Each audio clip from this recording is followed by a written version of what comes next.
Hello, thank you for joining me this evening. Tonight we're going to be reading The Seven Lamps of Architecture by John Ruskin, one of my favorite Victorian authors.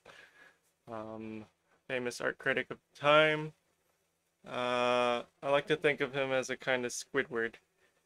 Um, uh, his opinions are he is very opinionated, but in an endearing way.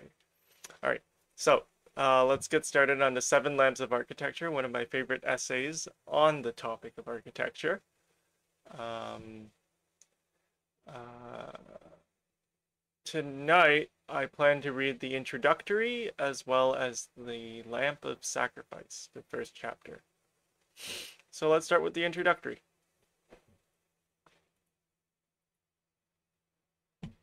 The Seven Lamps of Architecture, Introductory. Some years ago, in conversation with an artist whose works, perhaps alone in the present day, unite perfection of drawing with resplendence of color, the writer made some inquiry respecting the general means by which this latter quality was most easily to be attained.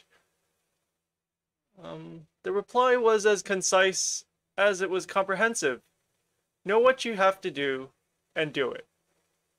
Comprehensive, not only as regarded the branch of art to which it temporarily applied, but as expressing the great principle of success in every direction of human effort. For I believe that failure is less frequently attributable to either insufficiency of means or impatience of labor, than to a confused understanding of a thing actually to be done, and therefore, while it is properly a subject of ridicule and sometimes of blame that men propose to themselves a perfection of any kind, which reason temperately consulted might have shown to be impossible with the means at their command, it is a more dangerous error to permit the consideration of means to interfere with our conception, or, as it is not possible, even hinder our acknowledgement of goodness and perfection in themselves.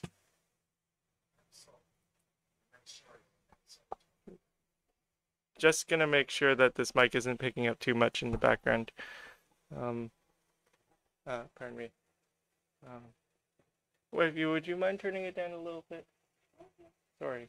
I don't know how loud it is. It is pretty loud, yeah. Okay. All right. So, continuing along. To permit the consideration of means to interfere. Okay. Oh, this is a long sentence, and I just cut it off. For I believe that failure is less frequently attributable to either insufficiency of means or impatience of labor, than to a confused understanding of a thing actually to be done, and therefore, while it is properly a subject of ridicule and sometimes of blame, that men propose to themselves a perfection of any kind, which reason, temperately consulted, might have shown to be impossible with the means at their command. It is a more dangerous error to permit the consideration of means to interfere with our conception, or, as is not impossible, even hinder our acknowledgement of goodness and perfection in themselves. And this is the more cautiously to be remembered, because while a man's sense and conscience, aided by revelation, are always enough, if earnestly directed, to enable him to discover what is right, neither his sense, nor conscience, nor feeling is ever enough, because they are not intended to determine for him what is possible. He knows neither his own strength nor that of his fellows, neither the exact dependence to be placed on his allies nor resistance to be expected from his opponents. These are questions respecting which passion may warp his conclusions, and ignorance must limit them. But it is his own fault if either interfere with the apprehension of duty or the acknowledgement of right. And as far as I have taken cognizance of the causes of the many failures to which the efforts of intelligent men are liable, more especially in matters political, they seem to me more largely to spring from this single error than from all others, that the inquiry into the doubtful and in some sort inexplicable relations of capability, chance, resistance, and inconvenience, invariably precedes, even if it do not altogether supersede, the determination of what is absolutely desirable and just. Nor is it any wonder that sometimes the too cold calculation of our powers should reconcile us too easily to our shortcomings, and even lead us into the fatal error of supposing that our conjectural utmost is in itself well, or in other words, that the necessity of offenses renders them inoffensive. What is true of human polity seems to me not less so of the distinctively political art of architecture. I have long felt convinced of the necessity, in order to its progress, of some determined effort to extricate from the confused mass of partial traditions and dogmata with which it has become encumbered during imperfect or restricted practice, those large principles of right which are applicable to every stage and style of it, uniting the technical and imaginative elements as essentially as humanity does soul and body. It shows the same infirmly balanced liability to the prevalence of the lower part over the higher, to the interference of the constructive with the purity and simplicity of the reflective element. This tendency, like every other form of materialism, is increasing with the advance of the age, and the only laws which resist it, based upon partial precedents, and already regarded with disrespect as decrepit, if not with defiance as tyrannical, are evidently inapplicable to the new forms and functions of the art, which the necessities of the day demand. How many these necessities may become cannot be conjectured. They rise, strange and impatient, out of every modern shadow of change. How far it may be possible to meet them without a sacrifice of the essential characters of architectural art cannot be determined by specific calculation or observance. There is no law, no principle, based on past practice, which may not be overthrown in a moment by the arising of a new condition or the invention of a new material. And the most rational, if not the only, mode of averting the danger of an utter dissolution of all that is systematic and consistent in our practice, or of ancient authority in our judgment, is to seize, for a little while, our endeavors to deal with the multiplying host of particular abuses, restraints, or requirements, and endeavor to determine, as the guides of every effort, some constant, general, and irrefragable laws of right. Laws, which, based upon man's nature, not not upon his knowledge, may possess so far the unchangeableness of the one as that neither the increase nor imperfection of the other may be able to assault or invalidate them. There are typos in this text, so I wonder if that word there is even. Let me see if I can look it up. Wiktionary.org. Irrefragable. Oh, it is a word. Okay.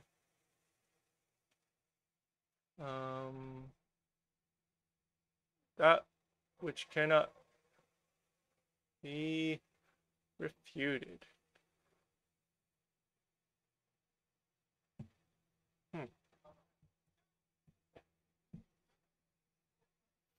There are, perhaps, no such laws peculiar to any one art.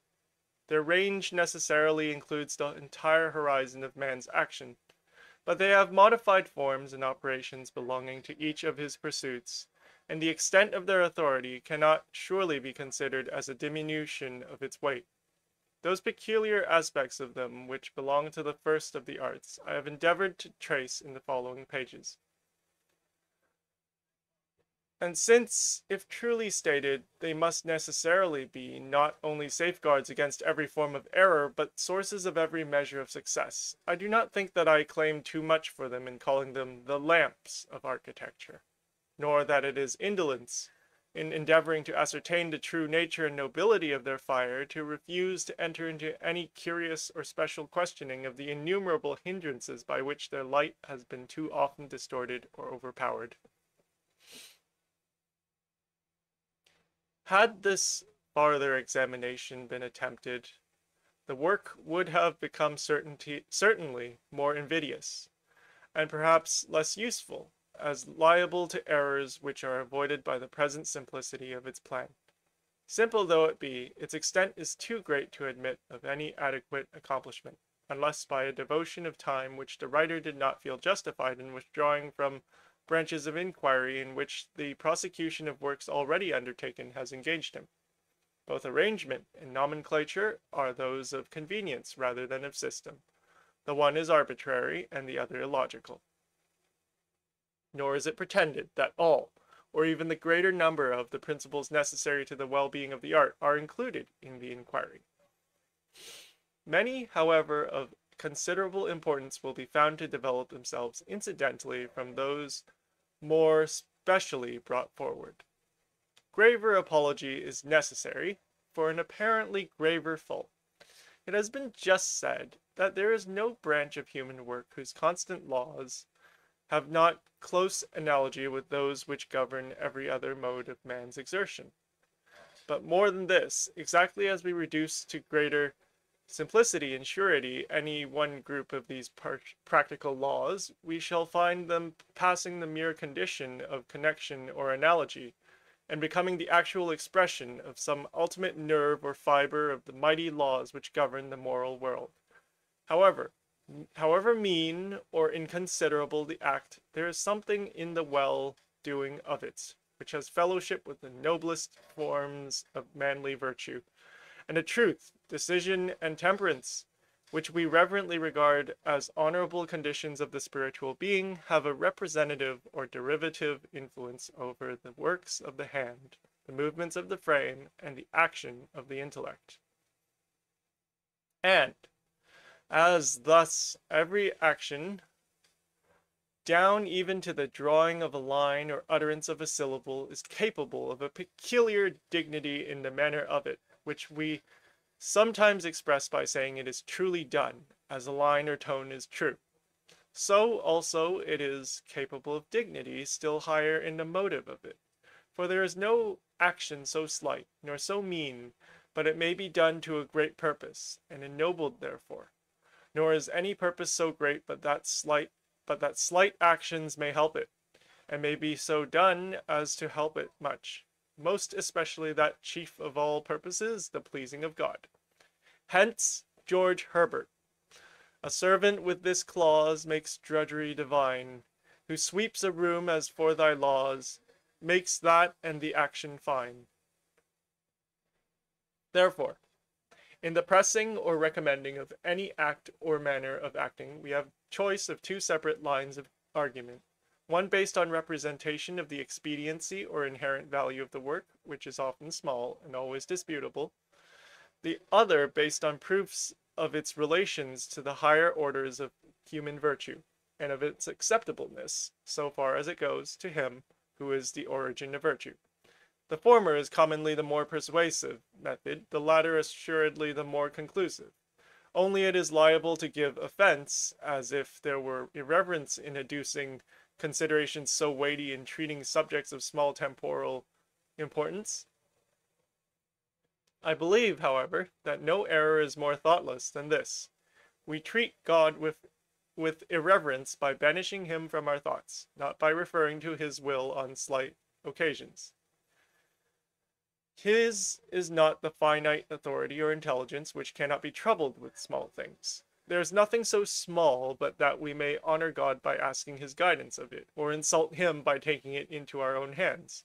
And what is true of the deity is equally true of his revelation. We use it most reverently when most habitually. Our insolence is in ever acting without reference to it. Our true honoring of it is in its universal application. I have been blamed for the familiar introduction of its sacred words. I am grieved to have given pain by so doing, but my excuse must be my wish that those words were made the ground of every argument and the test of every action. We have them not often enough on our lips, nor deeply enough in our memories, nor loyally enough in our lives. The snow, the vapor, and the stormy wind fulfill his word. Are our acts and thoughts lighter and wilder than these, that we should forget it? I have therefore ventured, at the risk of giving to some passages the appearance of irreverence, to take the higher line of argument wherever it appeared clearly traceable. And this I would ask the reader especially to observe, not merely because I think it is the best mode of reaching ultimate truth, still less because I think the subject of more importance than many others, but because every subject should surely, at a period like the present, be taken up in this spirit, or not at all. The aspect of the years that approach us is as solemn as it is full of mystery, and the weight of evil against which we have to contend is increasing like the letting out of water. It is no time for the idleness of metaphysics or the entertainment of the arts. The blasphemies of the earth are sounding louder and its miseries heaped heavier every day. And if in the midst of the exertion which every good man is called upon to put forth for the repression or relief, it is lawful to ask for a thought, for a moment, for a lifting of the finger in any direction but that of the immediate and overwhelming need, it is at least incumbent upon us to approach the questions in which we would engage him, in the spirit which has become the habit of his mind, and in the hope that neither his zeal nor his usefulness may be checked by the withdrawal of an hour, which has shown him how even those things which seemed mechanical, indifferent, or contemptible depend for their perfection upon the acknowledgment of the sacred principles of faith, truth, and obedience, for which it has become the occupation of his life to contend. Okay. That's the introductory. So, let's proceed now to chapter 1.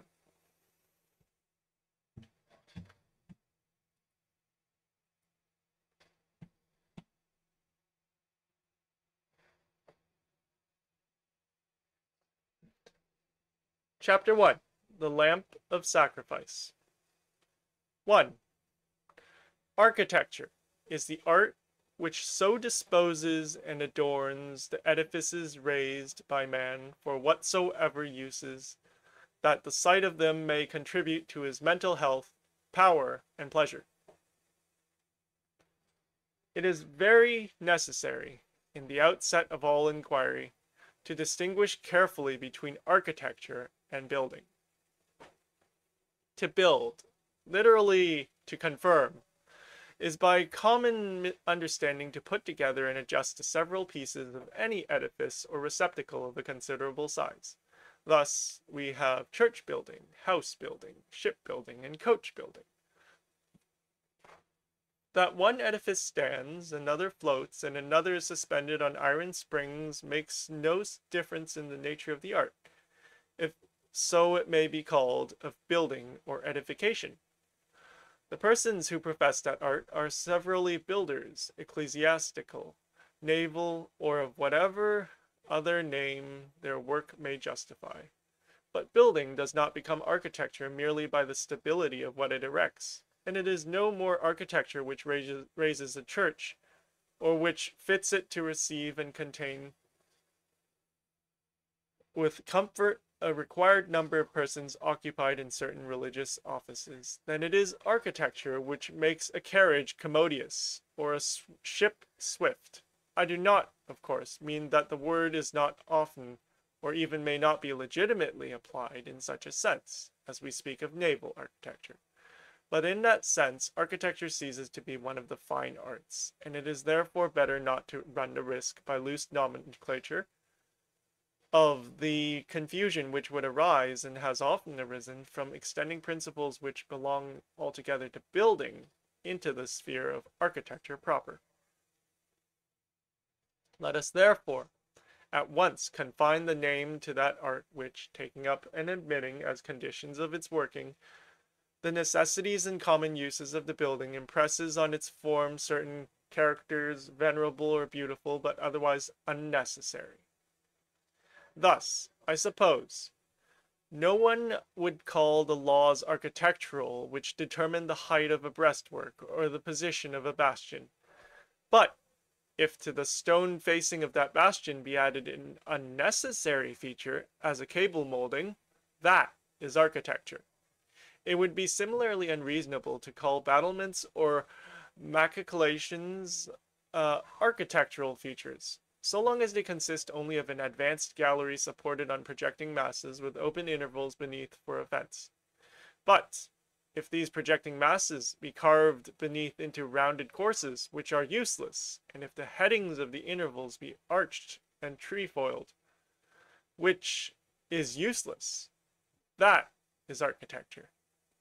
It may not be always easy to draw the line so sharply, because there are few buildings which have not some pretense or color of being architectural, neither can there be any architecture which is not based on building, nor any good architecture which is not based on good building. But it is perfectly easy and very, very necessary to keep the ideas distinct and to understand fully that architecture concerns itself only with those characters of an edifice which are above and beyond its common use.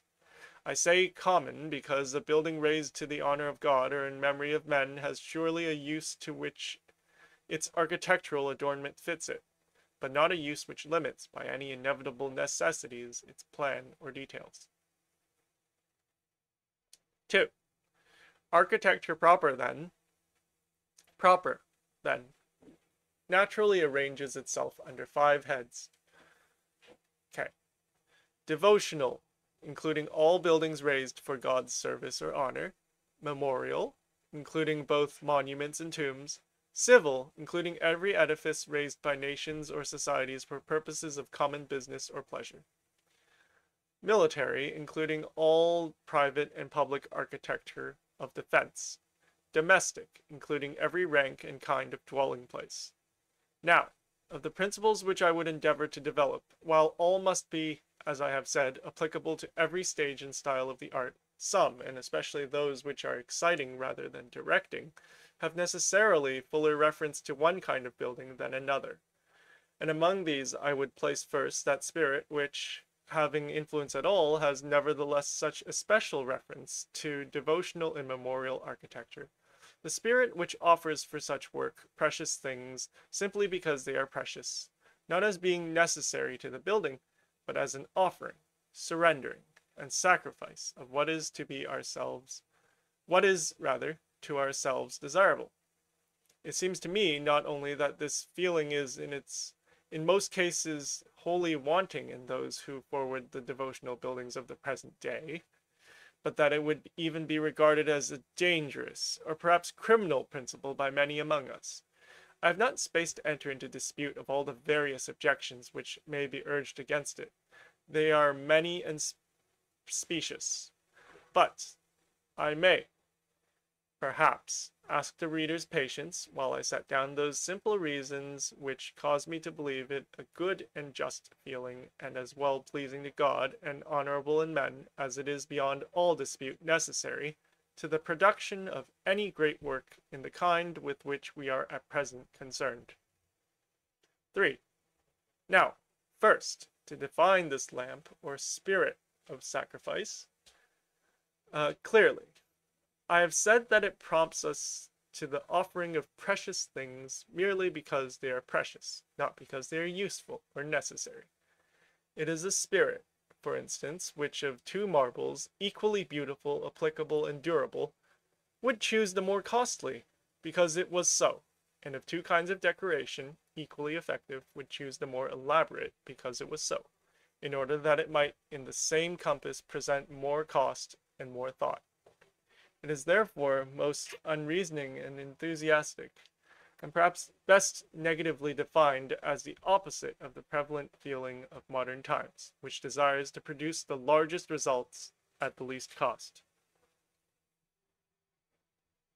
Of this feeling, then, there are 2 distinctive forms. The first, the wish to exercise self-denial for the sake of self-discipline merely. A wish acted upon in the abandonment of things loved or desired, there being no direct call or purpose to be answered by so doing. And the second, the desire to honor or please someone else by the costliness of the sacrifice. Practice is, in the first case, either private or public, but most frequently and perhaps most properly private, while in the latter case, the act is commonly and with greatest advantage public. Now, it cannot but at first appear futile to assert the expediency of self-denial for its own sake, when for so many sakes it is every day necessary to a far greater degree than any of us practice it. But I believe it is just because we do not enough acknowledge or contemplate it as a good in itself, that we are apt to fail in its duties when they become imperative, and to calculate with some partiality whether the good proposed to others measures or warrants whether the good proposed to others measures or warrants the amount of grievance to ourselves, instead of accepting with gladness the opportunity of sacrifice as a personal advantage. Be this as it may, it is not necessary to insist upon the matter here, since there are always higher and more useful channels of self-sacrifice, for those who choose to practice it, than any connected with the arts. While in its second branch, that which is especially concerned with the arts, the justice of the feeling is still more doubtful. It depends on our answer to the broad question: can the deity be indeed honored by the presentation to him of any material objects of value, or by any direction of zeal or wisdom which is not immediately beneficial to men? For, observe, it is not now the question whether the fairness and majesty of a building may or may not answer any moral purpose. It is not the result of labor in any sort of which we are speaking, but the bare and mere costliness, the substance and labor, and time themselves. Are these, we ask, independently of their result, acceptable offerings to God, and considered by him as doing him honor? So long as we refer this question to the decision of feeling or of conscience or of reason merely, it will be contradictorily or imperfectly answered.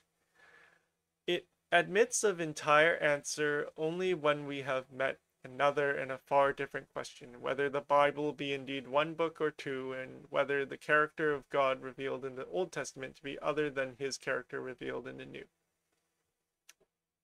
4.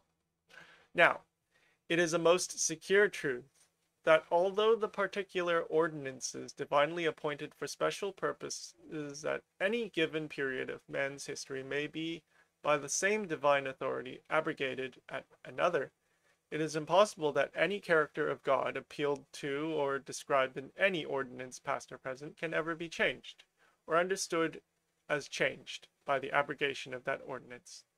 God is one and the same, and is pleased or displeased by the same things forever, although one part of his pleasure may be expressed at one time rather than another, and although the mode in which his pleasure is to be consulted may be by him graciously modified to the circumstances of men.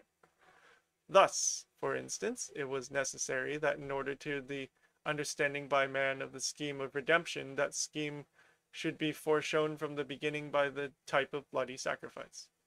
But God had no more pleasure in such sacrifice in the time of Moses than he has now. He never accepted, as a propitiation for sin, any sacrifice but the single one in perspective. And that we may not entertain any shadow of doubt on this subject, the worthlessness of all other sacrifice than this is proclaimed at the very time when typical sacrifice was most imperatively demanded. God was a spirit, and could be worshipped only in spirit and in truth, as singly and exclusively when every day brought its claim of typical and material service or offering, as now when he asks for none but that of the heart. So, therefore, it is a most safe and sure principle that if in the manner of performing any rite at any time, circumstances can be traced which we are either told, or may legitimately conclude, pleased God at that time, those same circumstances will please him at all times, in the performance of all rights or offices to which they may be attached in like manner, unless it has been afterwards revealed that, for some special purpose, it is now his will that such circumstances should be withdrawn.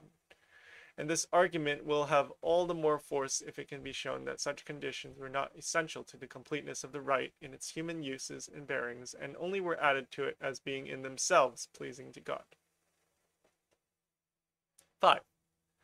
Now, was it necessary to the completeness as a type of the Levitical sacrifice, or to its utility as an explanation of divine purposes, that it should cost anything to the person in whose behalf it was offered? On the contrary, the sacrifice which it foreshowed was to be God's free gift, and the cost of, or difficulty of obtaining the sacrificial type could only render that type in a measure obscure, and less expressive of the offering which God would in the end provide for all men. Yet this costliness was generally a condition of the acceptableness of the sacrifice. Quote, "Neither will I offer unto the Lord my God of that which doth cost me nothing." End quote. That costliness, therefore, must be an acceptable condition in all human offerings at all times. For it was pleasing to God once, it must please him always, unless directly forbidden by him afterwards, which it has never been. Again, was it necessary to the typical perfection of the Levitical offering that it should be the best of the flock? Doubtless, the spotlessness of the sacrifice renders it more expressive to the Christian mind. But was it because so expressive that it was actually, and in so many words, demanded by God? Not at all. It was demanded by him expressly on the same grounds on which an earthly governor would demand it as a testimony of respect. Offer it now unto thy governor. And the less valuable offering was rejected, not because it did not image Christ, nor fulfill the purposes of sacrifice, but because it indicated a feeling that would begrudge the best of its possessions to him who gave them, and because it was a bold dishonoring of God in the sight of man.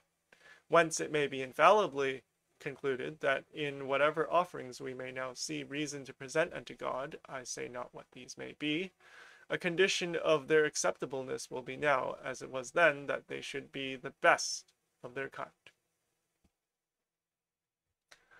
6.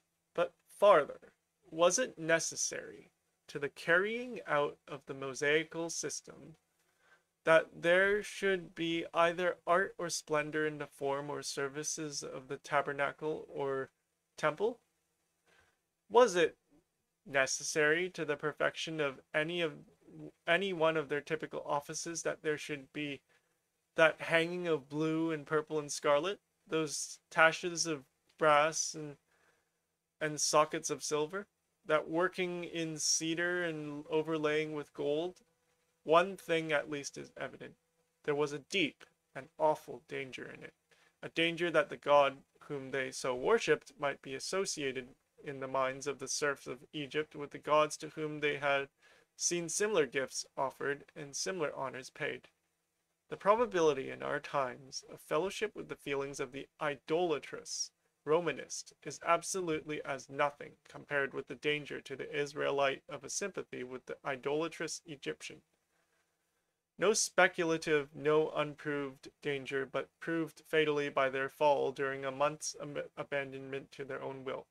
Fall into the most servile idolatry, yet marked by such offerings to their idol as their leader was, in the close sequel, instructed to bid them offer to God.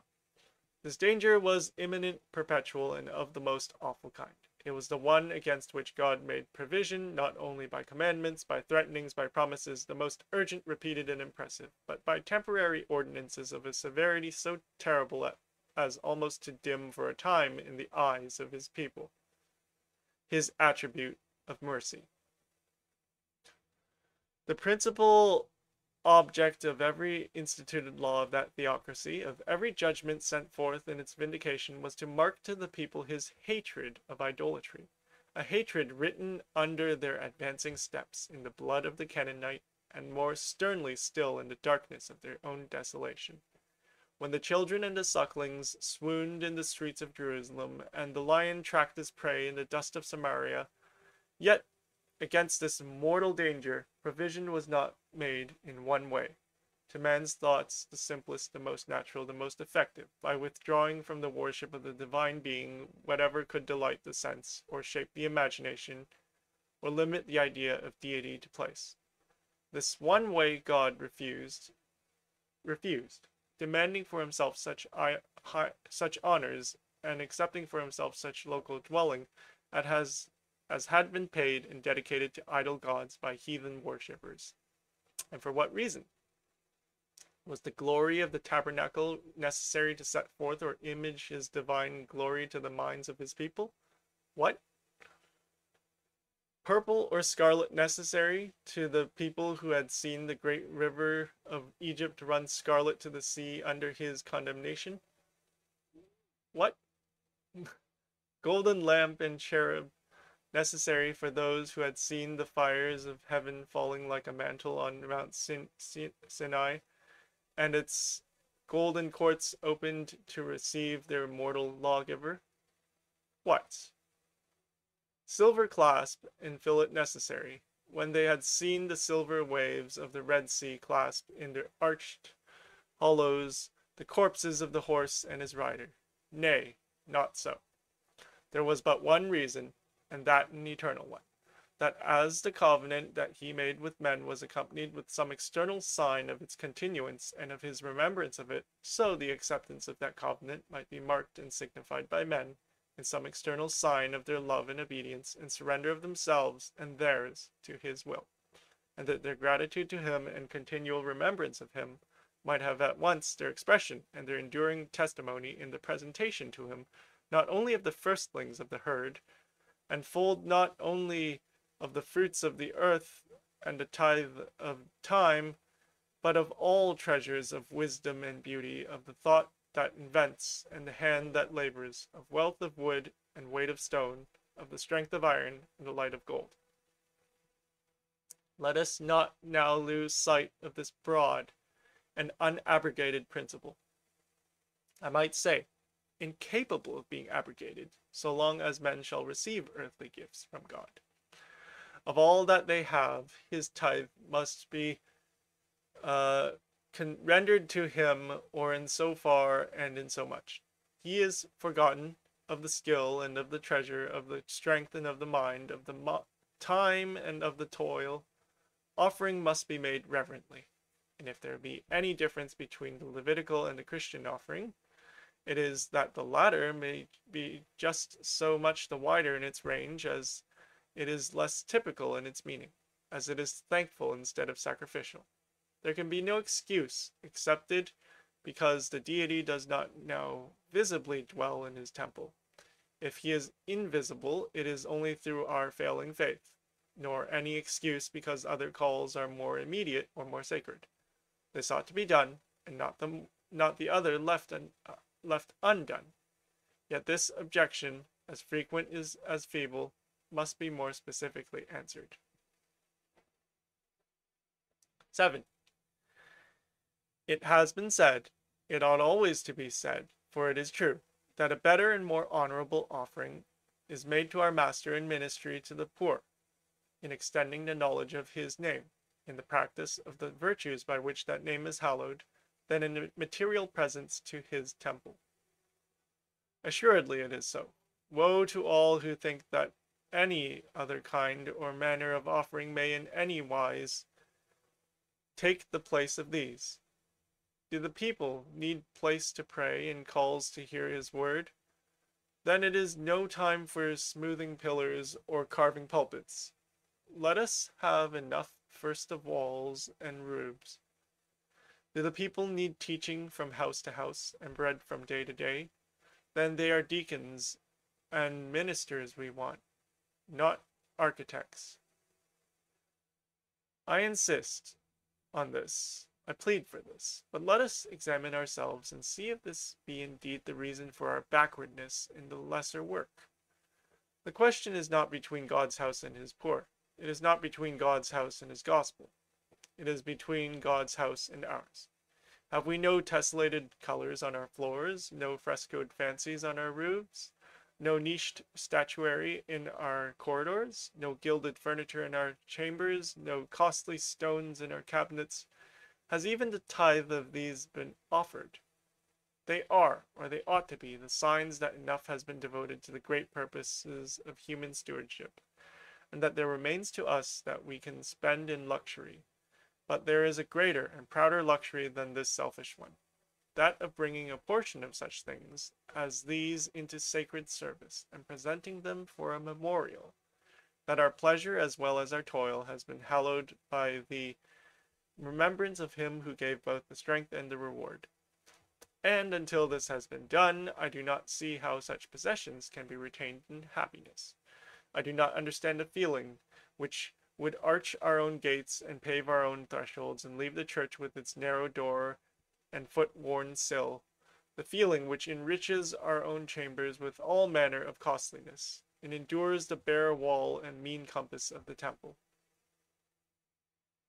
There is seldom even so severe a choice to be made, seldom so much self-denial to be exercised. There are isolated cases in which men's happiness and mental activity depend upon a certain degree of luxury in their houses, but then this is true luxury, felt and tasted and profited by. In the plurality of instances, nothing of the kind is attempted, nor can be enjoyed. Men's average resources cannot reach it, and that which they can reach gives them no pleasure, and might be spared. It will be seen in the course of the following chapters that I am no advocate for meanness of private habitation. I would fain introduce into it all magnificence, care, and beauty where they are possible. But I would not have that useless expense in unnoticed fineries or formalities, cornicing of ceilings, and graining of doors, and fringing of curtains, and thousands such things which have become foolishly and apathetically habitual. Things on whose common appliance hang whole trades to which there never yet belonged the blessing of giving one ray of real pleasure, or becoming the remotest or most contemptible use. Things which cause half the expense of life, and destroy more than half its comfort, manliness, respectability, freshness, and facility. I speak from experience. I know what it is to live in a cottage with a deal floor and roof, and a hearth of mica slate, and I know it to be in many respects healthier and happier than living between a Turkey carpet and gilded ceiling, beside a steel grate and polished fender. I do not say that such things have not their place in propriety, but I say this emphatically, that the 10th part of the expense which is sacrificed in domestic vanities, if not absolutely and meaninglessly lost in domestic discomforts and encumbrances, would, if collectively offered and wisely employed, build a marble church for every town in England. Such a church as it should be a joy and a blessing even to pass near in our daily ways and walks, and as it would bring the light into the eyes to see from afar, lifting its fair height above the purple crowd of humble roofs. 8. I have said for every town. I do not want a marble church for every village. Nay, I do not want marble churches at all for their own sake, but for the sake of the spirit that would build them. The church has no need of any visible splendors. Her power is independent of them, her purity is in some degree opposed to them. The simplicity of a pastoral sanctuary is lovelier than the majesty of an urban temple. And it may be more than questioned whether to the people such a majesty has ever been the source of any increase of effective piety. But to the builders it has been, and must ever be. It is not the church we want, but the sacrifice, not the emotion of admiration, but the act of adoration, not the gift, but the giving. And see how much more charity the full understanding of this might admit, among classes of men of naturally opposite feelings, and how much more nobleness in the work. There is no need to offend by importunate, self-proclaimant splendor. Your gift may be given in an unpresuming way. Cut 1 or 2 shafts out of a porphyry, whose preciousness those only would know who would desire it to be so used. Add another month's labor to the undercutting of a few capitals, whose delicacy will not be seen nor loved by one beholder of 10,000. See that the simplest masonry of the edifice be perfect and substantial, and to those who regard such things their witness will be clear and impressive. To those who regard them not, all will at least be inoffensive. But do not think the feeling itself a folly, or the act itself useless. Of what use was that dearly bought water of the well of Bethlehem, with which the king of Israel slaked the dust of Adullam? Yet was it not thus better than if he had drunk it? Of what use was that passionate act of Christian sacrifice, against which, first uttered by the false tongue, the very objection we would now conquer took a sullen tone forever? So also let us not ask of what use our offering is to the church. It is at least better for us than if it had been retained for ourselves. It may be better for others also. There is, at any rate, a chance of this, though we must always fearfully and widely shun the thought that the magnificence of the temple can materially add to the efficiency of the worship or to the power of the ministry. Whatever we do or whatever we offer, let it not interfere with the simplicity of the one or abate, as if replacing the zeal of the other. That is the abuse and fallacy of Romanism, by which the true spirit of Christian offering is directly contradicted. The treatment of the Papists' temple is eminently exhibitory. It is surface work throughout, and the danger and evil of their church decoration altogether lie not in its reality, not in the true wealth and art of which the lower people are never cognizant, but in its tinsel and glitter, in the gilding of the shrine, painting of the image, in embroidery of dingy robes, and crowding of imitated gems. All this being frequently thrust forward to the concealment of what is really good or great in their buildings, of an offering of gratitude which is neither to be exhibited nor rewarded, which is neither to win praise nor purchase salvation. The Romanist, as such, has no conception. There's some...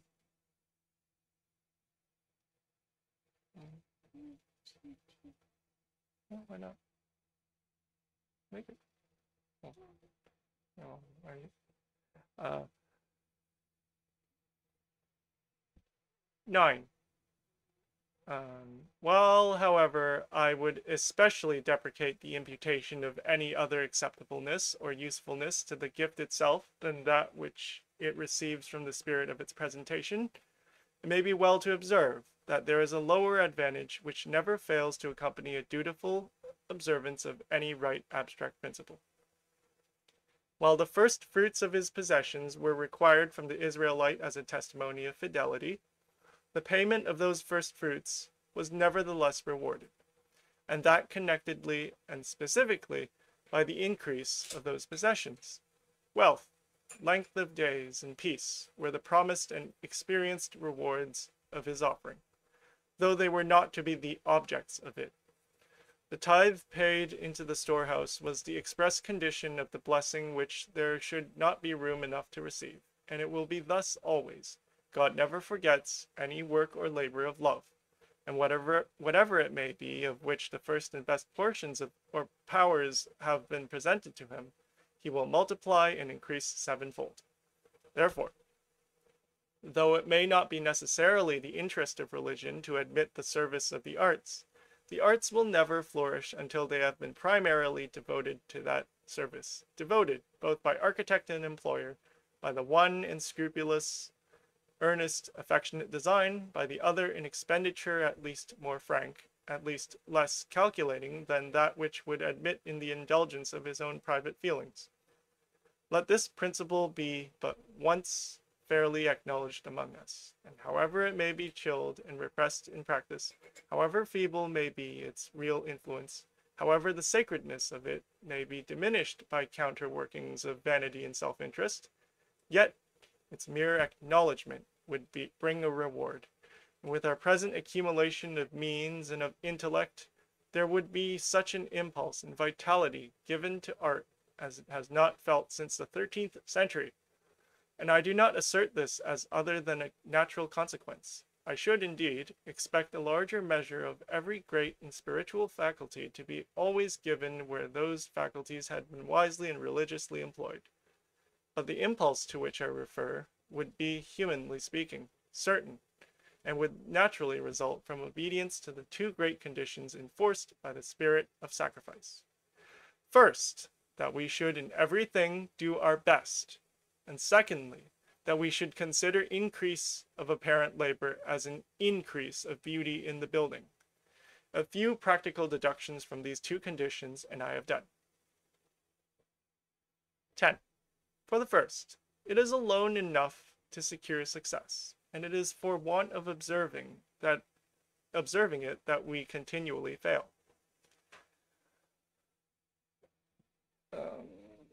We are none of us so good architects as to be able to work habitually beneath our strength, and yet there is not a building that I know of lately raised.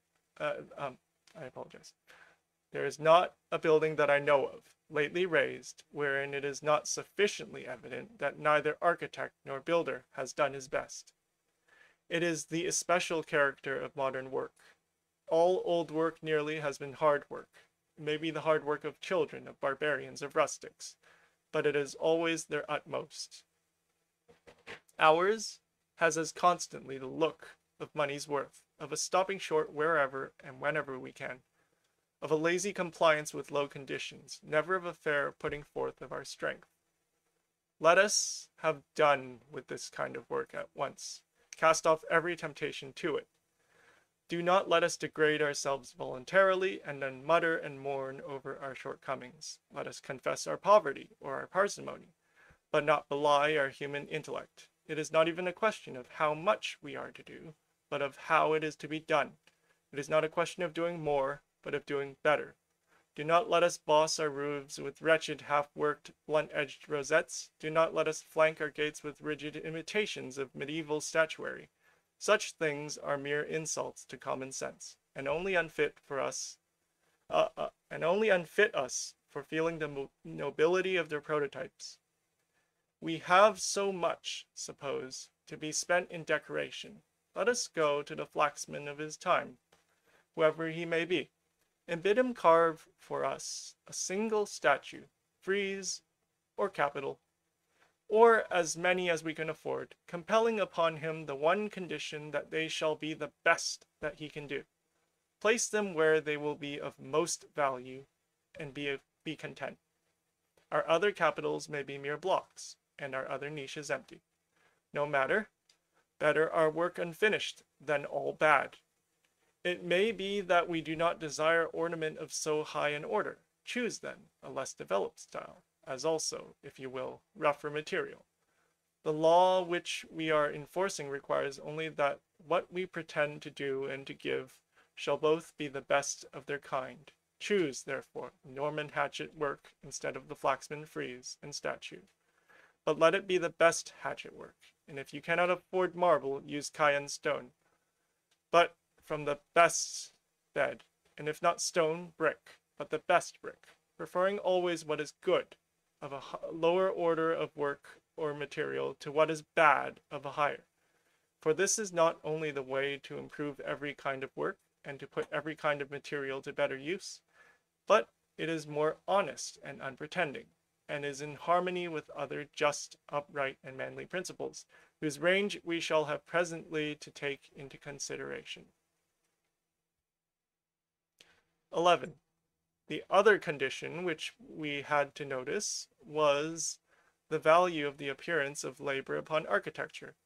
I have spoken of this before, and it is indeed one of the most frequent sources of pleasure which belong to the art, always, however, within certain somewhat remarkable limits.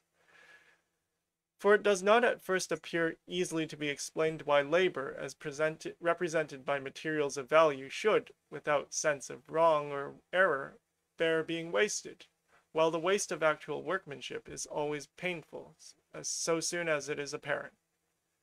But so it is, that while precious materials may with a certain profusion and negligence be employed for the magnificence of what is seldom seen, the work of man cannot be carelessly and idly bestowed without an immediate sense of wrong, as if the strength of the living creature were never intended by its Maker to be sacrificed in vain, though it is well for us sometimes to part with what we esteem precious of substance, as showing that in such service it becomes but dross and dust. In the nice balance between the straightening of effort or enthusiasm on the one hand, and vainly casting it away upon the other, there are more questions than can be met by any but very just and watchful feeling. In general, it is less the mere loss of labor that offends us, than the lack of judgment implied by such loss, so that if men confessedly work for work's sake, and it does not appear that they are ignorant where or how to make their labor tell, we shall not be grossly offended. On the contrary, we shall be pleased if the work be lost in carrying out a principle or in avoiding a deception. It, indeed, is a law properly belonging to another part of our subject, but it may be allowably stated here, that whenever, by the construction of a building, some parts of it are hidden from the eye which are the continuation of others bearing some consistent ornament, it is not well that the ornament should cease in the parts concealed. Credit is given for it, and it should not be deceptively withdrawn, as, for instance, in the sculpture of the backs of the statues of a temple pediment, never perhaps to be seen, but yet not lawfully to be left unfinished. And so in the working out of ornaments in dark or concealed places in which it is best to err on the side of completion, and in the carrying round of string courses and other such continuous work, not but that they may stop sometimes on this point of going into some palpably impenetrable recess, but let them stop boldly and markedly on some distinct terminal ornament, and never be supposed to exist where they do not. The arches of the towers which flank the transepts of ruined cathedral have rosette ornaments on their spandrels, on the three visible sides, none on the side towards the roof. The right of this is rather a nice point for question. 12. Visibility, however, we must remember, depends not only on situation, but on distance, and there is no way in which work is more painfully and unwisely lost than in its over-delicacy on parts distant from the eye. Here again, the principle of honesty must govern our treatment. We must not work any kind of ornament which is, perhaps, to cover the whole building, or at least to occur on all parts of it, delicately where it is near the eye, and rudely where it is removed from it. That is trickery and dishonesty. Consider first what kinds of ornaments will tell in the distance and what near, and so distribute them, keeping such as by their nature are delicate down near the eye, and throwing the bold and rough kinds of work to the top. And if there be any kind which is to be both near and far off, take care that it be as boldly and rudely wrought where it is well seen as where it is distant, so that the spectator may know exactly what it is and what it is worth. Thus, checkered patterns, and in general such ornaments as common workmen can execute, may extend over the whole building, but bas reliefs and fine niches and capitals should be kept down, and the common sense of this will always give a building dignity, even though there be some abruptness or awkwardness in the resulting arrangements. Thus, at San Zeno at Verona, the bas reliefs, full of incident and interest, are confined to a parallelogram of the front, reaching to the height of the capitals of the columns of the porch. Above these, we find a simple, though most lovely little arcade, and above that only blank wall with square-faced shafts. The whole effect is tenfold grander and better than if the entire facade had been covered with bad work, and may serve for an example of the way to place little where we cannot afford much. So again, the transept gates of ruin are covered with delicate bas reliefs, of which I shall speak at greater length presently. up to about once and a half a man's height, and above that come the usual and more visible statues and niches. So in the Campanile at Florence, the circuit of bas reliefs is on its lowest story. Above that come its statues, and above them all is patterned mosaic, and twisted columns, exquisitely finished, like all Italian work of the time, but still, in the eye of the Florentine, rough and commonplace by comparison with the bas reliefs. So generally, the most delicate niche work and best moldings of the French Gothic are in gates and low windows well within sight, although it being the very spirit of that style to trust to its exuberance for effect, there is occasionally a burst upwards and blossoming unrestrainably to the sky, as in the pediment of the west front of Rouen. And in the recess of the rose window behind it, where there are some most elaborate flower moldings, all but invisible from below, and only adding a general enrichment to the deep shadows that relieve the shafts of the advanced pediment. It is observable, however, that this very work is bad flamboyant, and has corrupt Renaissance characters in its detail as well as its use, while in the earlier and grander north and south gates there is a very noble proportioning of the work to the distance. The niches and statues which crown the northern one at a height of about 100 feet from the ground, being alike colossal and simple, visibly so from below, so as to induce no deception, and yet honestly and well finished above, and all that they are expected to be. The features very beautiful, full of expression, and as delicately wrought as any work of the period. 13. It is to be remembered, however, that while the ornaments in every fine ancient building, without exception so far as I am aware, are most delicate at the base, they are often greater effective quantity on the upper parts. In high towers, this is perfectly natural and right, the solidity of the foundation being as necessary as the division and penetration of the superstructure. Hence, the lighter work and richly pierced crowns of late Gothic towers. The campanile of Giotto at Florence, already alluded to, is an exquisite instance of the union of the two principles, delicate bas reliefs adorning its massy foundations, while the open tracery of the upper windows attracts the eye by its splendor intricacy, and a rich cornice crowns the whole. In such truly fine cases of this disposition, the upper work is effective by its quantity and intricacy only, as the lower portions by delicacy.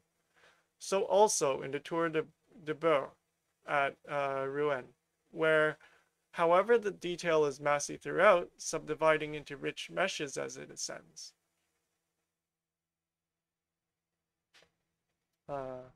In the bodies of buildings, the principle is less safe, but its discussion is not connected with our present subject. 14. Finally, work may be wasted by doing too good for its material, or too fine to bear exposure, and this, generally a characteristic of late, especially of Renaissance work, is perhaps the worst fault of all. I do not know anything more painful or pitiful than the kind of ivory carving with which the Certosa of Pavia and part of the Colleone sepulchral chapel at Bergamo and other such buildings are encrusted, of which it is not possible so much as to think without exhaustion, and a heavy sense of the misery it would be to be forced to look at it all. And this is not from the quantity of it, nor because it is bad work, much of it is inventive and able, but because it looks as if it were only fit to be put in inlaid cabinets and velveted caskets, and as if it could not bear one drifting shower or gnawing frost. We are afraid for it, anxious about it, and tormented by it, and we feel that a massy shaft and a bold shadow would be worth it all. Nevertheless, even in cases like these, much depends on the accomplishment of the great ends of decoration. If the ornament does its duty, if it is ornament, and its points of shade and light tell in the general effect, we shall not be offended by finding that the sculptor in his fullness of fancy has chosen to give much more than these mere points of light, and has composed them of groups of figures. But if the ornament does not answer its purpose, if it have no distant, no truly decorative power, if, generally seen, it be a mere incrustation and meaningless roughness, we shall only be chagrined by finding, when we look close, that the incrustation has cost years of labor and has millions of figures and histories in it, and would be the better of being seen through a Stanhope lens. Hence the greatness of the Northern Gothic as contrasted with the latest Italian. It reaches nearly the same extreme of detail, but it never loses sight of its architectural purpose, never fails in its decorative power. Not a leaflet in it, but speaks, and speaks far off too, and And so long as this be the case, there is no limit to the luxuriance in which such work may legitimately and nobly be bestowed. 15. No limit. It is one of the affectations of architects to speak of overcharged ornament. Ornament cannot be overcharged if it be good, and it is always overcharged when it is bad. I have given in Plate 1, Figure 1, one of the smallest niches of the central gate of Rouen. That gate I suppose to be the most exquisite piece of pure flamboyant work existing. There is a diagram here, or an illustration that the author drew himself per the front page.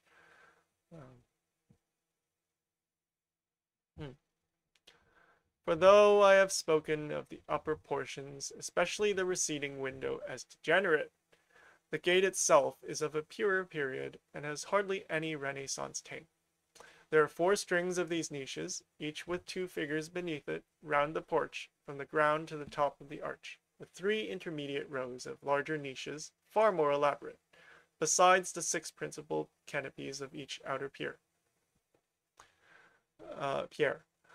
The total number of the subordinate niches alone, each worked like that in the plate, and each with a different pattern of traceries in each compartment, is 176. Yet in all this ornament there is not one cusp, one finial that is useless. Not a stroke of the chisel is in vain. The grace and luxuriance of it all are visible, sensible rather, even to the uninquiring eye, and all its minuteness does not diminish the majesty, while it increases the mystery of the noble and unbroken vault. It is not less the boast of some styles that they can bear ornament, than of others that they can do without it. But we do not often enough reflect that those very styles of so haughty simplicity owe part of their pleasurableness to contrast, and would be wearisome if universal. They are but the rests and monotones of the art. It is to its far higher exaltation that we owe those fair fronts of variegated mosaic, charged with wild fancies and dark hosts of imagery, thicker and quainter than ever filled the depth of midsummer dream. Those vaulted gates trellised with closed leaves, those window labyrinths of twisted tracery and starry light, those misty masses of multitudinous pinnacle and diadem tower, the only witnesses, perhaps, that remain to us of the faith and fear of nations. All else for which the builders sacrificed has passed away, all their living interests and aims and achievements. We know not for what they labored. We see no evidence of their reward. Victory, wealth, authority, happiness, all have departed, though bought by many a bitter sacrifice. But of them and their life and their toil upon the earth, one reward, one evidence is left to us in those gray heaps of deep-wrought stone. They have taken with them to the grave their powers, their honors, and their errors, but they have left us their adoration.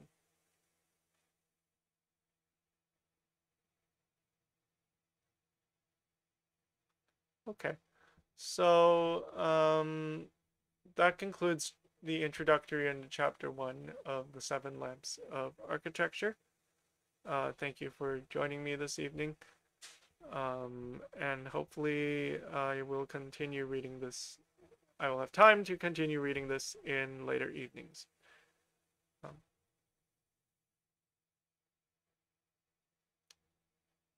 All right, then I guess I bid you all good night.